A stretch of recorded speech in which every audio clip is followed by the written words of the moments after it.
7ನೇ ತರಗತಿ ವಿದ್ಯಾರ್ಥಿಗಳಿಗೆ ನಾನು ಸಂಸ್ಕೃತ ಸಂಧಿಗಳನ್ನು ಮಾಡ್ತಾ ಹೋಗ್ತಾ ಇದ್ದೀನಿ. ಅದರಲ್ಲಿ ಈಗ ಮಾಡ್ತಕ್ಕಂಥದ್ದು ವ್ಯಂಜನ ಸಂಧಿಗಳು. ಇಲ್ಲಿ ಜಸ್ತ್ವ ಸಂಧಿ, ಸ್ತುತ್ವ ಸಂಧಿ, ಅನುನಾಸಿಕ ಸಂಧಿ, 4 ಸ್ವರ ಸಂಧಿಗಳಾಗಿದ್ದಾವೆ. ಶ್ರವಣ ದೀರ್ಘ ಸಂಧಿ, ಗುಣ ಸಂಧಿ, ವೃದ್ಧಿ ಸಂಧಿ, ಎಂಡ್ ಸಂಧಿ ಆಗಿದ್ದಾವೆ ಅದೆಲ್ಲ ಮಕ್ಕಳೇ. ಈಗ ಇದರಲ್ಲಿ ನಾನು ವ್ಯಂಜನ ಸಂಧಿಗಳಲ್ಲಿ ಜಸ್ತ್ವ ಸಂಧಿ ಆಗಿದೆ. ಈಗ ಸ್ತುತ್ವ ಸಂಧಿ ಬಗ್ಗೆ ಮಾತನಾಡ್ತಾ ಹೋಗ್ತೀನಿ ಮಕ್ಕಳೇ. ಹಾಗಾದ್ರೆ ಸ್ತುತ್ವ ಸಂಧಿ ಎಂದರೇನು ಅಂತಕ್ಕಂಥದ್ದು, ಯಾಕೆ ಸ್ತುತ್ವ ಸಂಧಿ ಅಂತಂದ್ರೆ ಏನು ಅಂತಕ್ಕಂಥದ್ದನ್ನು ನೋಡೋಣ. ಇಲ್ಲಿ ಸ್ತುತ್ವ ಅಂತಕ್ಕಂಥ ಪದವನ್ನು ನೋಡಿ. ಇಲ್ಲಿ ಉದಾಹರಣೆಗೆ ನಾವು ಇಲ್ಲಿ ಈ ಸ್ಟು ಅಂತಕ್ಕಂಥ ಪದವನ್ನ ಬಿಡಿಸ್ತಾ ಹೋಗೋಣ. ಸ್ಟು ಅಂತಕ್ಕಂಥ ಪದವನ್ನ ಬಿಡಿಸಿದಾಗ ಇಲ್ಲಿ ಏನ್ ಬರುತ್ತೆ? ಶ ಅಕ್ಷರ ಬರುತ್ತೆ ಪ್ಲಸ್ ಚ ಅಕ್ಷರ ಬರುತ್ತೆ. ಮಕ್ಕಳೇ ಇಲ್ಲಿ ನೋಡ್ತಾ ಹೋಗ್ರಿ. ಇಲ್ಲಿ ಶ ಅಕ್ಷರದ ಜೊತೆಗೆ ಚವರ್ಗ ಅಕ್ಷರಗಳು ಎಲ್ಲ ಬರ್ತವೆ. ಚ ಚ ಜ ಜ ಇನ್ಯ. ಇಲ್ಲಿ ನೋಡಿ ಬರೀತೀನಿ. ಚ ಛ ಜ ಜ ಇನ್ಯ. ಮಕ್ಕಳೇ ಇಲ್ಲಿ ನೋಡಿ, ಇದೊಂದು ಸ್ವಲ್ಪ ರೀತಿ ತಿಳ್ಕೋಬೇಕಾಗುತ್ತೆ. ಈ ಕಡೆ ಬರಬಾರ. ಏನಂದ್ರೆ ಇಷ್ಟು ಅಂತಕ್ಕಂಥ ಸಂಸ್ಕೃತ ಪದವ ಏನ್ ಹೇಳುತ್ತೆ ಅಂತಂದ್ರೆ 6 ಅಕ್ಷರಗಳನ್ನ ಒಳಗೊಂಡಿರ್ತಕ್ಕಂಥ ಪದ. ಸ್ಟು ಅಂದ್ರೆ 6 ಅಕ್ಷರಗಳನ್ನ ಒಳಗೊಂಡಾಗ ಆ ಒಂದು ಅಕ್ಷರಕ್ಕೆ ಸ್ಟು ಅಂತ ಕರಿತೀವಿ. ಆ 6 ಅಕ್ಷರಗಳು ಯಾವ್ಯಾವು ಅಂದ್ರೆ ಇಲ್ಲಿ ಶ ಮೇಲ್ಗಡೆ ಇದೆ, ಆ ಶ ತೆಗೆದುಕೊಂಡಿದ್ದೀನಿ. ಚಾವತ್ತು ಕೆಳಗಡೆ ಇದೆ, ಆ ಚವರ್ಗ ಅಕ್ಷರಗಳು ಎಲ್ಲವೂ ಬರ್ತವೆ. ಚ ಚ ಜ ಜ ಇನ್ಯ. ಒಟ್ಟಾರೆ 6 ಅಕ್ಷರಗಳನ್ನ ಒಳಗೊಂಡಿರ್ತಕ್ಕಂಥದ್ದು ಅಂತ ನಾನಂತ ಹೇಳ್ತೀನಿ. ಹಾಗಾದ್ರೆ ಈ ಸ್ತುತ್ವ ಸಂಧಿ ಅಂದ್ರೆ ಏನು, ಸೂತ್ರ ಏನ್ ಹೇಳುತ್ತೆ ನೋಡ್ತಾ ಹೋಗೋಣ. ನೋಡಿ, ಸ್ತುತ್ವ ಸಂಧಿ ಇಲ್ಲಿ ಸಂಧಿ ಕಾರ್ಯ ಆಗುವಾಗ, ಸಂಧಿ ಕಾರ್ಯ ಅಂತಂದ್ರೆ ಯಾವುದೇ ಒಂದು ಪದವನ್ನ ಬಿಡಿಸಿದಾಗ ಪೂರ್ವ ಪದ ಉತ್ತರ ಪದ, ಪೂರ್ವ ಪದ ಉತ್ತರ ಪದ ಅಂತಕ್ಕಂಥ 2 ಪದಗಳು ಬರ್ತವೆ. ಇಲ್ಲಿ ನಾವು ಏನನ್ನು ನೋಡ್ಬೇಕಾಗುತ್ತೆ? ಪೂರ್ವ ಪದದ ಕೊನೆಯ ಅಕ್ಷರ, ಉತ್ತರ ಪದದ ಮೊದಲ ಅಕ್ಷರಗಳನ್ನು ನೋಡ್ಬೇಕಾಗುತ್ತೆ. ಇಲ್ಲಿ ವ್ಯಾಖ್ಯಾನ ಏನ್ ಹೇಳುತ್ತೆ? ಸಂಧಿ ಕಾರ್ಯ ಆಗುವಾಗ ಪೂರ್ವ ಪದದ ಕೊನೆಯಲ್ಲಿ ಸ ಅಕ್ಷರ. ವ್ಯಾಖ್ಯಾನ ನೋಡಿ, ಇಲ್ಲಿ ಪೂರ್ವ ಪದದ ಕೊನೆಯಲ್ಲಿ ಸ ಅಕ್ಷರ ಅಥವಾ ತ ಅಕ್ಷರಗಳು ಬರ್ತವೆ. ಸ ಅಕ್ಷರ ಅಥವಾ ತ ಅಕ್ಷರ ಇಲ್ಲಿ ಪೂರ್ವ ಪದದ ಕೊನೆಯಲ್ಲಿ ಸ ಅಕ್ಷರ ತ ಅಕ್ಷರ ಬರ್ತವೆ. ಅಕ್ಷರಗಳಿಗೆ ಉತ್ತರ ಪದದ ಮೊದಲಲ್ಲಿ ನಾನು ಉದಾಹರಣೆಗಳನ್ನು ಹೇಳ್ಬೇಕಾಗಿದ್ದಾಗ ಈ ವ್ಯಾಖ್ಯಾನಕ್ಕೆ ಅಪ್ಲೈ ಮಾಡ್ತೀನಿ. ಈ ವ್ಯಾಖ್ಯಾನಕ್ಕೆ ಹೋಗಿ ನಿಮಗೆ ತಿಳಿಸ್ತೇನೆ. ಅದೇ ಉತ್ತರ ಪದದ ಮೊದಲಲ್ಲಿ ಶ ಅಕ್ಷರ ಮತ್ತು ಚ ಅಕ್ಷರಗಳು ಪರವಾದರೆ ಇಲ್ಲಿ ಇನ್ನೊಂದ್ಸರಿ ನೋಡ್ರಿ. ಪೂರ್ವ ಪದದ ಕೊನೆಯಲ್ಲಿ ಸ ಮತ್ತು ತ ಅಕ್ಷರಗಳಿರ್ತಾವಂತೆ.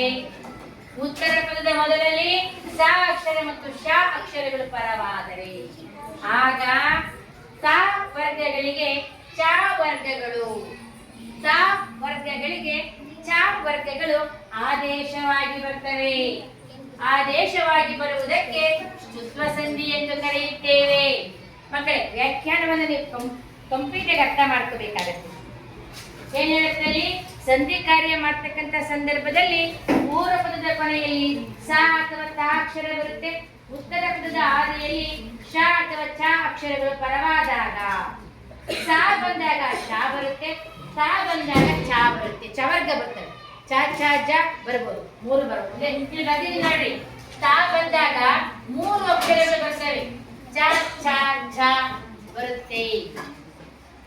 ಹಾಗಾದ್ರೆ ಈಗ ಉದಾಹರಣೆಗೆ ಹೋಗ್ತಾ ಇದ್ದೀನಿ ನಾನೀಗ. ಉದಾಹರಣೆ ಏನ್ ಹೇಳುತ್ತೆ? ಶರತ್ ಪ್ಲಸ್ ಚಂದ್ರ. ಶರತ್ ಪ್ಲಸ್ ಚಂದ್ರ.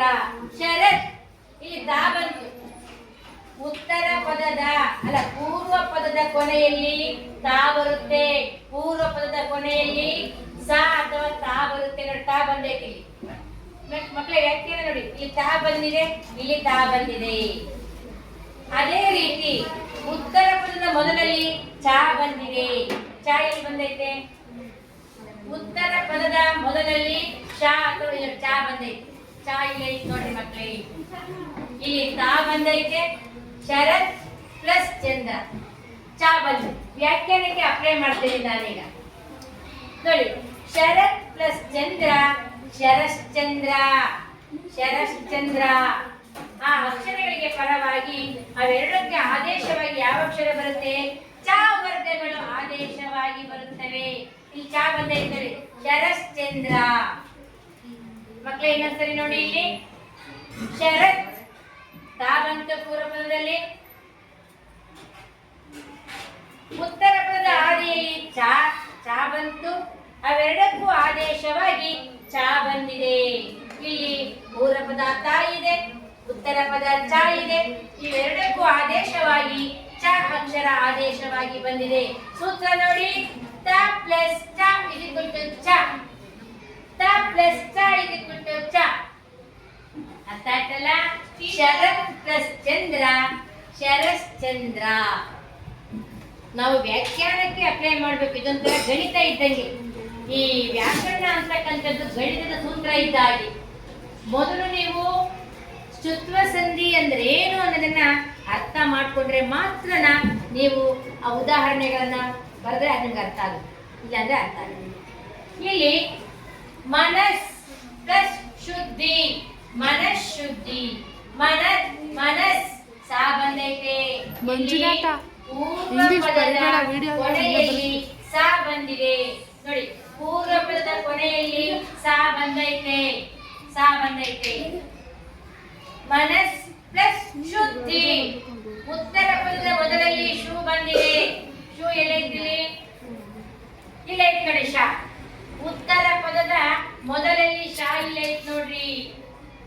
ಪೂರ್ವ ಪದದ ಕೊನೆಯಲ್ಲಿ ಸಾ ಬಂದಿದೆ, ಉತ್ತರ ಪದದ ಆದಿಯಲ್ಲಿ ಶಾ ಬಂದಿದೆ.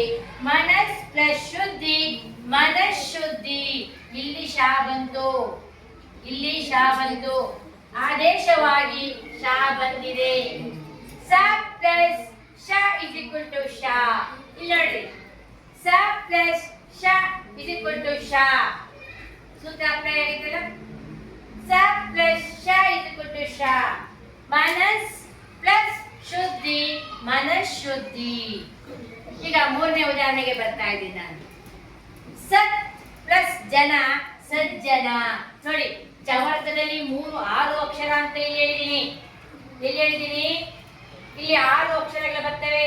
ಈ ಸ್ಟೂ ಬಿಡಿಸಿದಾಗ ನೋಡಿ, ಸ್ಟೂ ಅಂತಕ್ಕಂಥ ಅಕ್ಷರ ಬಿಡಿಸಿದಾಗ ಶಾ ಒಂದು ಅಕ್ಷರ, ಚವರ್ಗದ 5 ಅಕ್ಷರ, ಒಟ್ಟಾರೆ 6 ಅಕ್ಷರಗಳನ್ನ ಸಂಸ್ಕೃತದಲ್ಲಿ ಸ್ಟು ಎಂದು ಕರೆಯುತ್ತೇವೆ. ತ್ವ ಎಂದರೆ ಬರುವುದು. ಶ್ಚುತ್ವ ಅಂತಕ್ಕಂಥ ಪದವನ್ನು ಬಿಡಿಸಿದ್ದೀವಿ. ಸ್ಟು ಎಂದರೆ 6 ಅಕ್ಷರ, ಸಂಸ್ಕೃತದಲ್ಲಿ ತ್ವ ಅಂದರೆ ಬರುವುದು. ಇಲ್ಲಿ ಬಂದವೆ ನೋಡಿ, ಇಲ್ಲಿ ಬರುತ್ತೆ ನೋಡಿ, ಸತ್ ಪ್ಲಸ್ ಜನ. ಇಲ್ಲಿ ಅಲ್ಲೇ ಜಾ ಬಂತು, ಜಾ ಇಲ್ಲ ಐತ್ ನೋಡಿ.